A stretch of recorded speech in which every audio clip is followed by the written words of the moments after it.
I'm Frank Gaffney with the Center for Security Policy. I'm its president, and I'm very proud to be able to say that we are the sponsors of an important new initiative. It is going to be, I think, popularly known as Team B2, which is a reference to an earlier Team B that was conducted in 1976, one of the most important turning points, really, of the Cold War, when a group of outside experts with a distinctly different point of view than that of Team A, the official U.S. government view, were asked to come into, in this case, the CIA by then Director George Herbert Walker Bush, to evaluate the intelligence, to look at the assumptions, and to assess the validity of the resulting national intelligence estimates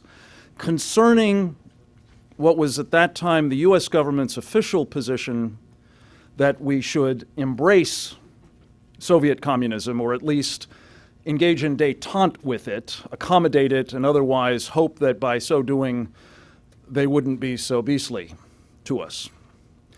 Team B1, if you will, took, on the basis of that access to very, very sensitive information, a starkly divergent view, concluding that in fact Soviet communism was a mortal peril to the United States, a totalitarian ideology that was unmistakably determined to destroy us. Out of that, among other things, came, I believe, President Reagan, who believed much of that, but had, as a result of this information, a very firm, authoritative foundation for his assault on then the Ford administration and subsequently the Carter administration with respect to the idea of détente. He subsequently, of course, went on to become president and acted on that set of findings, that strategy, if you will, and ultimately succeeded in destroying the Soviet Union. Flash forward to today. We face once again a totalitarian ideology that is unmistakably bent on our destruction. We are facing a Team A view that the best way to deal with that is to engage it. Détente hasn't quite resurfaced, but engagement is certainly much the term of the day.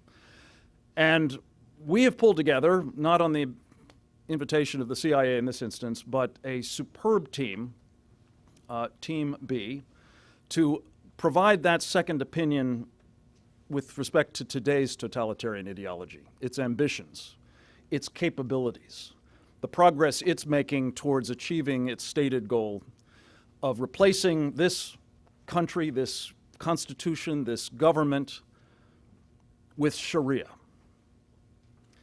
And we have produced a document which we call Sharia, the Threat to America, as an authoritative second opinion, an assessment of what's wrong with the Team A view, and an assessment that there are important steps that need to be taken to correct the vulnerabilities associated with the present policy. And we're very proud to have the opportunity today to present this report to two of the leading members of the United States House of Representatives, who will, we hope, ensure that it receive the widest possible attention here in the Congress, and with your help, particularly those in the media, that it in turn is made available to the American people as freely as possible. As of now, it is available in a PDF downloadable form at shariathethreat.com. We encourage you to take a look at it, and with that, I will welcome to the podium our host here in the United States Congress, Congressman Trent Franks of Arizona, a leading member of the House Armed Services Committee, and I think indisputably one of the true authorities up here on Capitol Hill on matters of national security in general, and a great friend. Thank you, Congressman Franks. Thank you. Thank you very much. Well, thank all of you for being here today, and I just would say a word about my friend Frank Gaffney. You know, We all understand in this body that the most important duty that we have is to protect and defend this United States, and yet I sometimes wonder if we underestimate and underemphasize the significance played by people like Frank Gaffney and the Center for Security Policy, that they are the citizens that are eternally vigilant for all of us. And I want you to know I truly appreciate you, sir, and I appreciate the good work that you do on so many fronts. I have to start today, if I could, by reading a letter from another colleague. Michele Bachmann would like to have been here. There are some complex scheduling issues in this place, but she would very much have liked to have been here, but I want to read that letter if I could before I make any comments of my own. But she says, "Dear Frank Gaffney and the Center for Security Policy, today the Team B2 authors and contributors are to be commended upon the release of their systematic and thorough piece of research which will highly add to the discussion of Sharia law's impact on the United States. Countless hours were devoted to this project by its authors and contributors. Special thanks to former Director of the Defense Intelligence Agency, Lieutenant General Harry Ed Soyster." He was somewhere here. Oh, I'm sorry. He was flying under radar on me. "And Lieutenant General Jerry Boykin, United States Army, for pooling their military experience together with the former Director of Central Intelligence, James Woolsey, and Andy McCarthy, former federal prosecutor and expert in this field. Additional thanks to my colleagues, including Congressman Trent Franks — I can't imagine she would leave that name out — and Congressman Pete Hoekstra, who have taken an interest in this pressing topic. It is our responsibility in Congress to understand the issues as we work on international levels with countries that practice Sharia law, and as we examine the historical influence of Sharia law on jihadists looking to harm our own state. When considering the alternatives, we know we are blessed to live in this great nation under a constitutional republic. We benefit from countless civil rights that aren't found in all countries. We have freedom of conscience, freedom of expression, economic liberties, equal protection under the law, and freedom from cruel and unusual punishments. I will continue to stand by these freedoms which we enjoy through the document I swore to uphold, the Constitution. Thank you again to the Center for Security Policy and to the Team B2 authors for compiling this report and for sharing it with the public. Sincerely, Michele Bachmann, United States Congress." And Michele is indeed a precious friend. And I'm going to have the privilege of introducing Pete Hoekstra here just in a moment. He's someone that I consider of the Congressional Human Rights Commission, and I am the founder and co-chair of the International Religious Freedom Caucus. The freedom to worship is a bedrock principle upon which our nation was founded. And to that end, I have fought in favor of religious freedom for all religions, including for oppressed Muslims in nations like India, Burma, Pakistan, and Egypt, to name a few. Those are some that I've been personally involved in. Just as we cannot say all Muslims hold a certain view based on the actions of a radical fringe, however, it would be also unwise to discount the malicious intentions of those who wish to subvert American law. Arguments that this is about bigotry are disingenuous and false. We should all remember that upon taking office, as Michele alluded to, that every member of Congress, according to the U.S. Constitution, swears an oath of office. I do solemnly swear that I will support and defend the Constitution of the United States against all enemies, foreign and domestic, and I will bear true faith and allegiance to the same. And I take this obligation freely, without any mental reservation or purpose of evasion, and that I will well and faithfully discharge the duties of the office on which I'm about to enter. So help me God. Now, in keeping with that oath, I believe members of Congress have a sworn duty to educate themselves about the threats to our Constitution and to our way of life.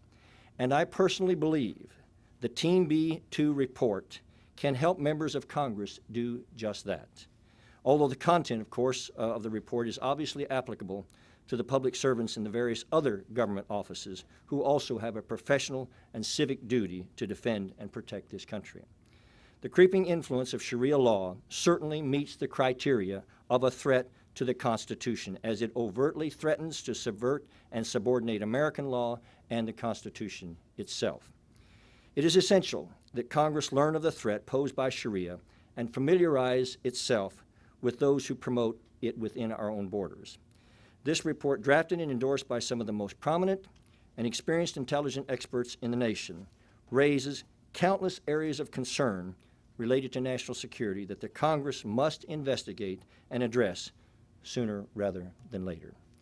Now, it's my privilege to introduce Peter Hoekstra, a member of Congress. He's been here ever since I've been here, and he's been our guy on the Intelligence Committee, and there's no one that I believe has a better handle in the Congress at this point, and it's a disaster, Pete, that you're going on to bigger and better things. But there's no one that has a better understanding of the intelligence issues related to this country than Pete. And I consider him a personal friend and a Valley Forge American and a true friend to American and really human freedom, Pete. So I'll let you take over. Of our colleagues in the House of Representatives, who I hope will all take the time and the energy not only to read it, but to understand it, to better understand the threat that we face. You know, over the last 21 months, I think, you know, we've seen a lack of clarity on behalf of the leadership in this country as to understanding the threat that we face. It started almost on the first day that the president was sworn in. Almost immediately it became clear that this president was going to observe and view the threat that we faced from what we thought was terrorism. He said, well, you know, this is maybe not really a war. This is more of a legal problem. We'll fight this through the courts. So there was a lack of clarity as to whether we are, and I think that lack of clarity has continued over the last 21 months. Are we engaged in a real threat to our national security, or is this really nothing more than a legal problem dealing with bad folks out there, and we can deal with this through the judicial system? We then went through a process where, you know, we had, you know, infamously, and you know, the terminology has now changed, but I think it gives you an insight into exactly who this administration is and how they viewed it. When the Secretary of Homeland Security came out and said, you know, we're not really concerned about terrorism, and actually that's the wrong word. We're looking at man-made disasters. And some of us just kind of, who have been working on this for a number of years, kind of looked at it and said, whoa. You know, exactly where is this administration going in talking about man-made disasters? We've seen a man-made disaster. It's what happened in the Gulf. The events that we had seen since 2001 and actually before that, those are not man-made disasters. Those, from our perspective, are an act of war or terrorism. But to try to describe them and use this some other word again provided a lack of clarity as to exactly where we were and how we were going to face and address these issues. We then saw the president go through a tour of the Middle East, which infamously some of us have come to refer to as an apology tour, and believing that what the consequences that and the attacks that America was facing were perhaps a result of our actions and our activities and our thoughts, and not the responsibility of the people that were attacking us in making those judgments. And then we got into later in 2009 and moving into 2010, where you had the attack at Fort Hood and a refusal to acknowledge that as a terrorist attack and looking at that as a criminal attack. Even the report that recently came out had to really struggle to move and to describe that as something that might be affiliated or associated with radical jihadists or the overall threat that we face in this country. We saw the same thing in regards to the Christmas Day potential attack on our airlines. We see the same thing again on Times Square, a constant refusal by this administration to recognize the threat, to identify the threat, and clearly then develop strategies that will confront, contain, and ultimately defeat this threat. And that's why I think this Team B report is absolutely so critical to the debate, because in one place will enable those who have a different opinion, or for those who want to compare one approach to another, they will actually now be able to go and coherently or see a coherent piece of work that argues the other side of the issue, which is exactly what we need. We need to have this debate. You know, I travel around the world, and it appears to me that we are one of the few countries. We've paid perhaps one of the biggest sacrifices But we're one of the countries that refuses to really acknowledge the threat the way that others who are closer to it and experience it on a day-to-day basis identify it. They will identify it as radical Islam. They will identify and use the term as a jihadist movement. And at that point, if you clearly identify the threat, you will be in a better position to confront it and contain it, as long as we don't identify it clearly. And that is what this report does. Frank talked about the earlier Team B, others of us call it red teaming, whatever it is, but having this second opinion. And if you doubt, that say, well, this is done on the outside or whatever, there are a number of examples. Frank gave one where, we were taking a look at the threat from communism. For, I think, 2.5, 3 years, we've been asking for a red team or a Team B approach on Iran.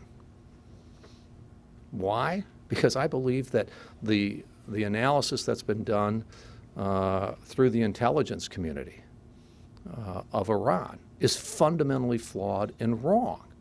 And we need a Team B approach and a different perspective on Iran, so that the American people, from my perspective, can have, okay, here's the official point of view of the government here, and if you can do it with open source information. I'm much more in favor of doing it, allowing a group of experts to have access to all the intelligence that the intelligence community has, and have them do it that way. But if not, we need one on, we'll do one with open sourcing.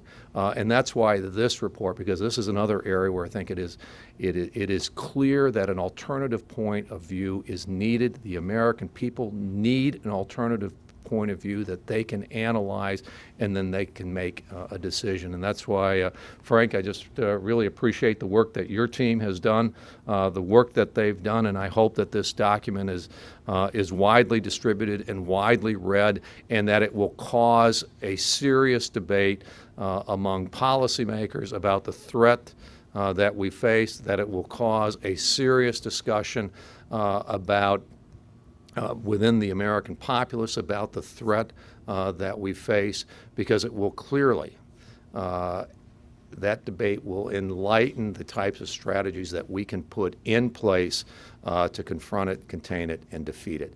And I just want to say one other thing, and tread very, very carefully here, but Trent mentioned it. We need to have a full and open discussion about Americans and American values being applied to freedom of religion. We all know about the discussion we've had here in the states and it's a very, very good discussion to have, but it has to be a balanced discussion because the persecution of Christians around the world is growing, and it is not diminishing. And just like people have freedom of religion here in the United States, it is something that we not only should advocate, and not only should the President advocate for freedom of religion in the United States and a respect for all religions throughout the United States of America, but the President and policymakers in America have to push and press for the expansion of those values around the world. And clearly, Sharia is in stark contrast to that. And you can see it in what is happening with the Coptics in Egypt, what is happening to Christians in Lebanon, what is happening to the Christian community in Iraq, and throughout the world. We have a responsibility to promote and articulate that view, not only as a value that is applicable in the United States, but as a value that is applicable around the world. It is an inherent value that we as Americans believe in. So, thank you.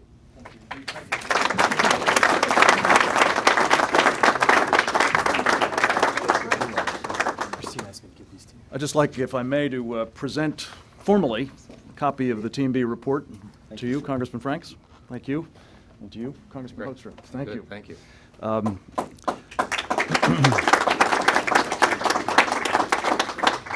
I appreciate enormously the leadership of both of these gentlemen and what it represents here in terms of expertise in the Congress that will be better, we hope, informed and equipped to fight the fight that has to be fought in this body as well as in the public arena at large.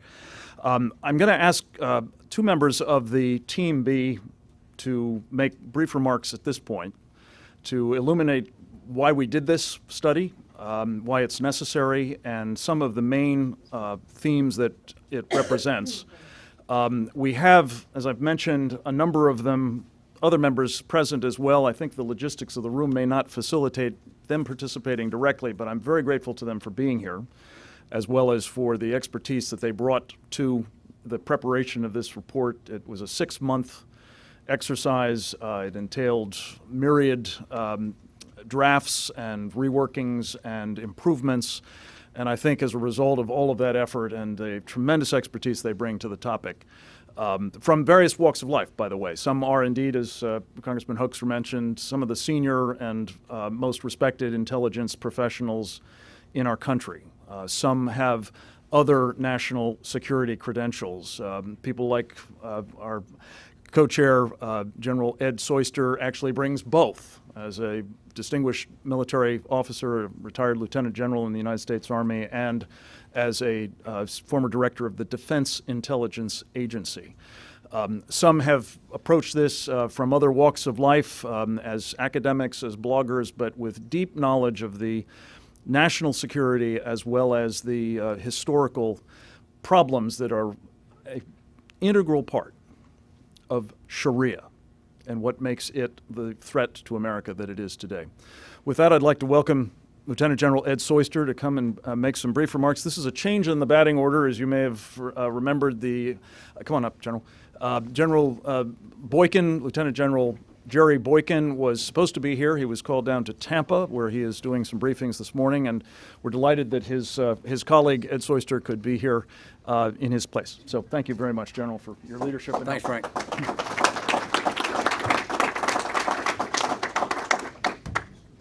In fact, you're changing the batting order. How do you like to follow these two congressmen with any remarks? Let me tell you, start off with a confession. That's always a good way to start. My confession is that I'm here out of ignorance.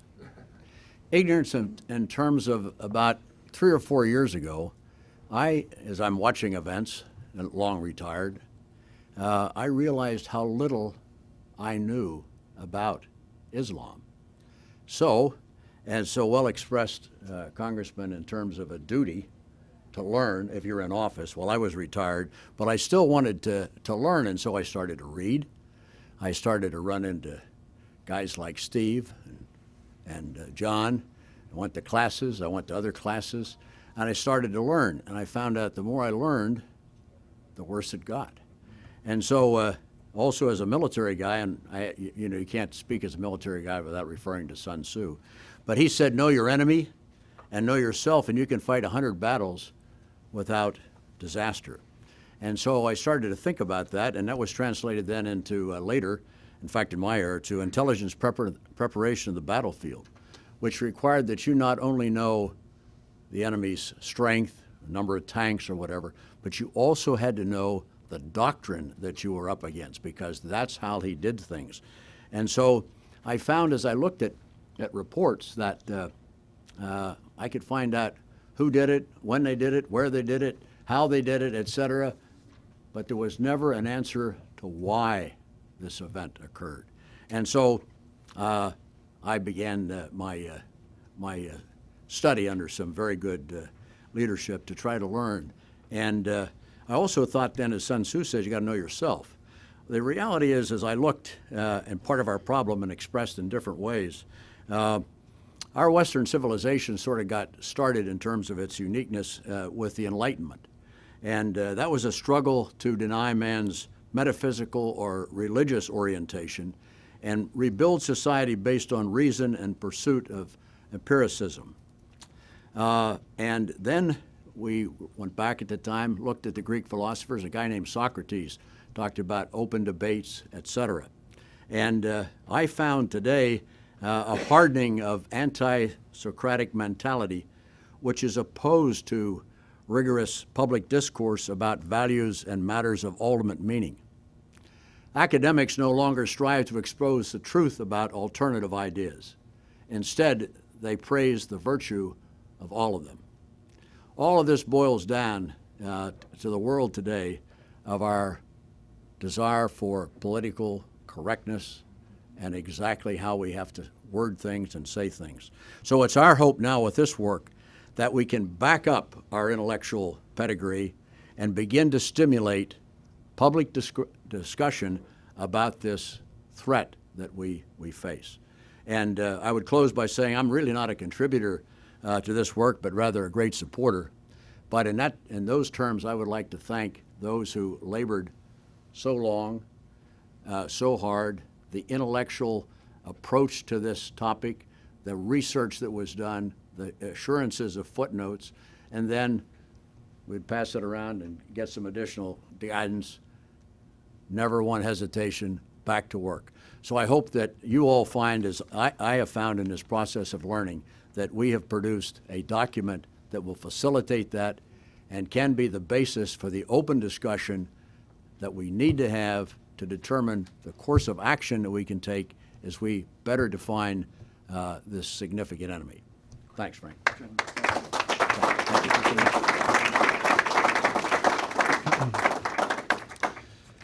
Before introducing our next presenter, let me just, as two of our colleagues were alluded to, let me read the names of all of those in the team who participated, in addition, of course, to General Soyster and General Boykin.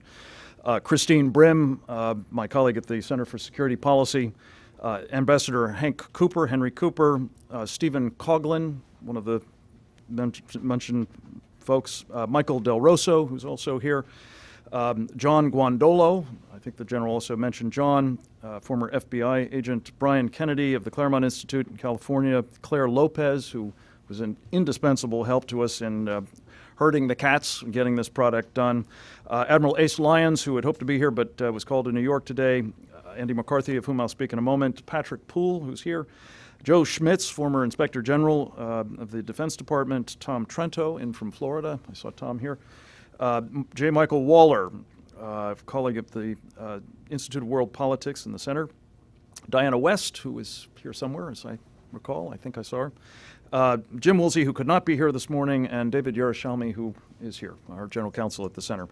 These are absolutely extraordinary human beings.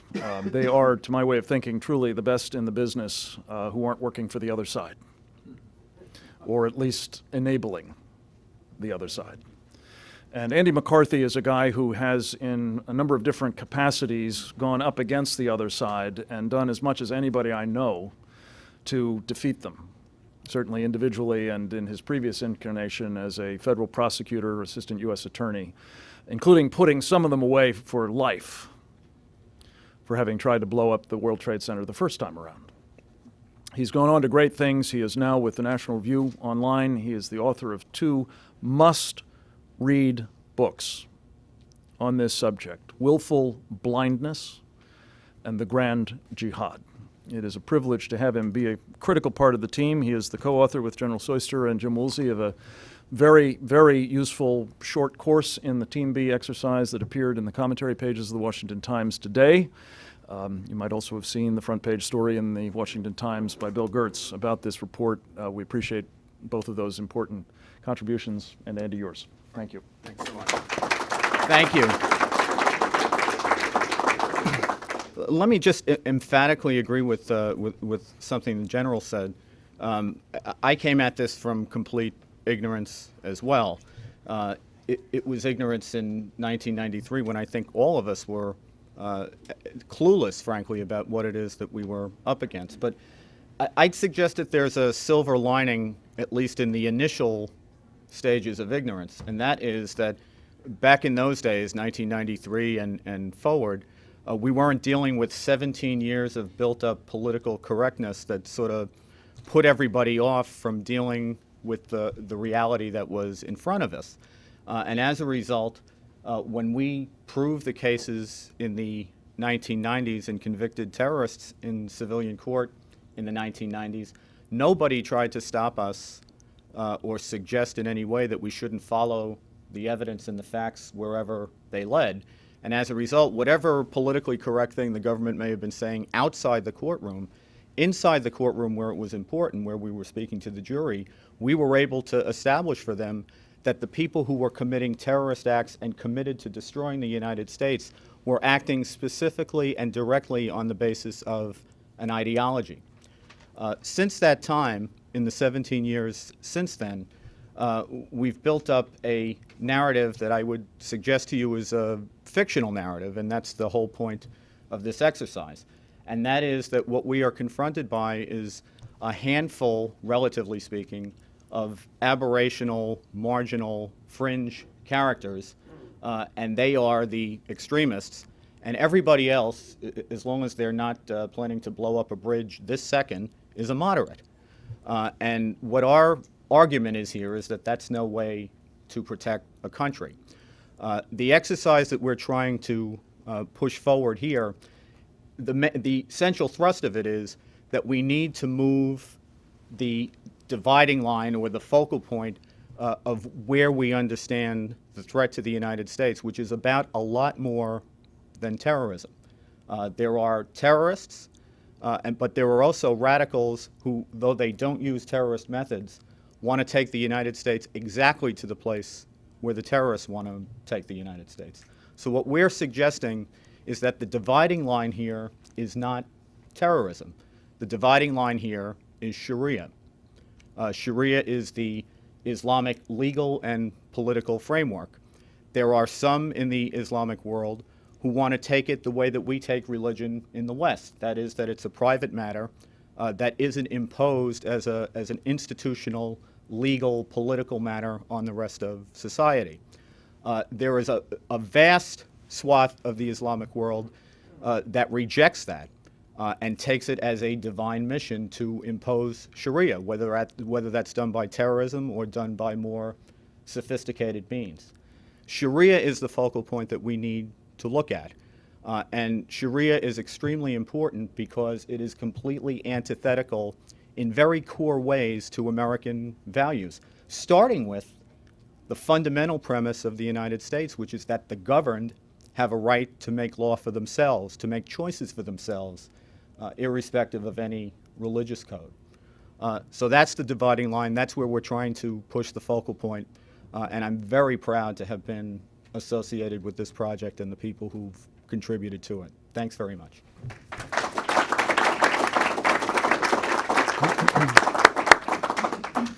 I'd like to just make one quick point, and then we'll open it up to your questions.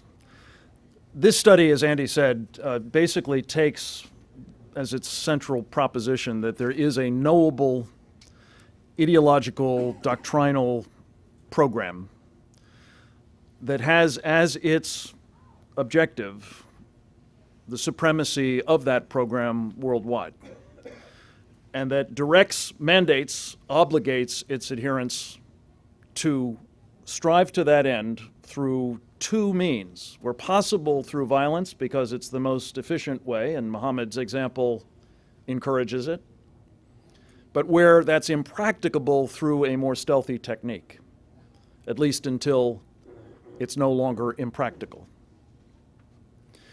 And my principal takeaway from this report, and I hope it will be something that all of us will be concentrating our minds on, is that if we, through what is, whether intentionally by us or not, convey the idea we are submitting to those who espouse Sharia, we are signaling to them that it is now practicable to revert to the more forceful, more efficient way of achieving their ends. In other words, the same kind of phenomenon that characterized détente in the period of the Team B1 exercise where we were signaling weakness to the Soviet Union, where our efforts to embrace, or at least to accommodate, if not actually to underwrite, the Soviet Union and its enterprises, was emboldening to the Soviets to believe that they should redouble their efforts. So too today, in the era of Team B2, we are confronting, I believe, the distinct danger that engagement, the term today, accommodations, acquiescence, some call it political correctness. I think it really is submission, will simply induce our enemies to make redoubled efforts of their own kind, which will be to impose upon us Sharia through force, through violence. Here we are in the immediate aftermath of the 9th anniversary of 9/11. That could look like a day at the beach if we actually see people who not only embrace this particular program, equip themselves with weapons far more formidable than jet aircraft to inflict massive damage on us. And if, God forbid, it happens,